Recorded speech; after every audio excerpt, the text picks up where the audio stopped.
কি অবস্থা ভাই, আমাদের? তোমারে কতগুলো ফোন দিছি, তুমি মিয়া ভাই আর কাজ কোনো কাম তো নাম্বার থায় রে দিছো ভাই, না। বুঝোস না ভাই? কি কাম করো আজ মিয়া? বাদে কাল ঈদ ভাই, কাজ কাম তো থায়, কি কাম সবাই তো করছো ভাই ব্যস্ত এতদিন থায় মিয়া? ভাই। তোমার ফোন আরে দিতে কি দিতে অবস্থা বল পাগল যে, হয়ে কি গেছি অবস্থা মিয়া। ভাই? বল। বাসায় ফ্রিজটা নষ্ট হয়ে গেছে মিয়া, ফ্রিজটা আনমু।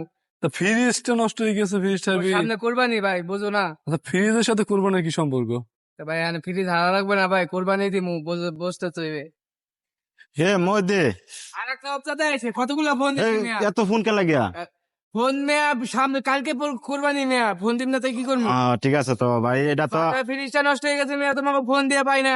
আরে কালকে তো আমার তো মনে নাই, ভুলে গেছি, বন্ধু বান্ধব ফলার মধ্যে ঘুরে অনেক ধরনের কথাবার্তা হচ্ছে, পুরোনো বিষয় নিয়ে। মিয়া এখন তুই ফোন তোমরা দিছিস, ঠিক আছে, আমার দেখাইলা। মোবাইল সাইলেন্ট হয়ে রয়েছে। তা কামরুল কই এ বেটা?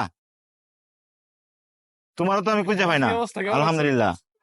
ওটা তো কিনছো নাকি? গরু একটা তোমার কিনছি, এখন বাইক না আমার ফোন দিয়ে আনছে, তখন লাগতেছে আমার। তোমাকে কইয়া কোনো লাভ নাই, তোমাকে কথা, তোমাকে ফোন দিতে দিতে মোবাইলে মনে করো ব্যস্ত জানলা সবাই বাইর তো, করে ঈদের গেছে। গরম, সবাই ব্যস্ত। এই যেরকম ব্যস্ত, আমরাও তো এরকম ব্যস্ত। আমি একা দিছি একটা, কি রে? বাইক না কি হয়েছে? লাগাচ্ছিলাম একটা। তুই এত তোর সময় পড়াশোনা গেলে কেউ রে পাই না, এখানে আসসালামু আলাইকুম ভাই। ওয়ালাইকুম আসসালাম। ও একটা ফ্রিজ ঠিক কি করতে অবস্থা? 3 জন আমরা লোক? আলহামদুলিল্লাহ ভাই। হ্যাঁ? শোন, দেখোস কি তাপমাত্রা পড়তেছে। ভাই এখানে তো আমার হ্যাঁ, দুনিয়ার রোদ, আর রোদের ভিতর তুই ডাকস। আমার জরুরি দেখে তো আমি কি আপনাকে কি ডাকছি জরুরি ভাই। কি ক? ভাই আমার ফ্রিজটা নষ্ট হয়ে গেছে ভাই। ফিরিস তুই করবেন কালকে বেকার। তো করবানি ভাই। হ্যাঁ, ভাই কালকে কুরবানি? পরে কুরবানি কুরবানি, ঠিক আছে, এখন তো ভাই ফ্রিজটা ভাই ঠিক করতে ভাই। তাহলে কি কুরবানির একটা কুরবানির ফ্রিজ সাথে ঠিক ফ্রিজের করতে সম্পর্ক কি? এখন দেন আমরা ভাই একটা কোরবানি দিতে হ্যাঁ, বুঝতে বছরে না, একটা বুঝতে তো কোরবানি। হইবে। আচ্ছা, এটা তো বুঝতে হবে। এই কুরবানি কার জন্য দিতেছস? তোর জন্য নাকি মানুষের জন্য? কোরবানি দিতে আছি। খাবো, আরে, মানুষও খাবো ভাই, আমরাও খাবো। তোরা কুরবানি দেস গরিব দুঃখীর জন্য না। আমি তো যেটা বুঝতেছি না, ওই কুরবানিটা আসলি না, তুই দেখবি একটা জিনিস তোর বলে দে আজকে। প্রত্যেকটা ফ্রিজের দোকানে হাজার হাজার কাস্টমারের ভিড়। কারণ কি জানোস? কুরবানির জন্য। ভাই আপনি কেমন আর অপমান করতেছেন? না না না না, তোর শুধু অপমান করতেছি না, আমি সবারই বলতেছি, যাদের ভিতরে নীতি নাই, আমি তাদের উদ্দেশ্যে এই কথাগুলো বলতে চাই।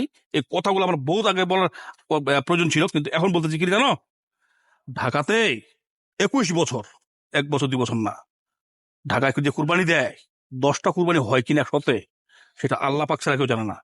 এই জন্য এই কুরবানির নাম কি তুই জানোস? কুরবানির নামটা কি? ফ্রিজ কুরবানি। কারণ ভাই, আপনি তো রাতারাতি মানুষ জবাই অপমান করে করতেছেন। আর ফ্রিজে ভরে। তোরে কই নাই ভাই, তোরে শুধু কই নাই, ফ্রিজ সাথে আগে ঠিক করবি না? তোর ভাই, ফ্রিজ ফ্রিজটা নষ্ট হয়েছে, তুই নষ্ট আগে হয়ে ঠিক কর। গেছে। এখন তুই এমন সময়, তুমি কথা বুঝো, এমন সময় ফ্রিজের ঠিক করার তুই কথা কইলি, ঠিক আছে, ফ্রিজ ঠিক করা লাগবে, এটা কোন সময়? কুরবানিটা কালকে পরে তো কুরবানি, কালকে পরের দিন কুরবানি, তুই আরো আগে ঠিক করতি। এখন তুই পাবি, মিস্ত্রি পাবি? এখন মিস্ত্রির কথা ক, আর তুই ফ্রিজের দোকানের কথা ক, কোনখানে চান্স নাই। অতএব এই কুরবানিটা এভাবে পার কর, সামনে বছর চেষ্টা করে দেখিস। ভালো আসলে বলছিস? আমাদের বড় আসুন। ভাই যা কথা বলছে, চল, আয় চল কিছু খাই।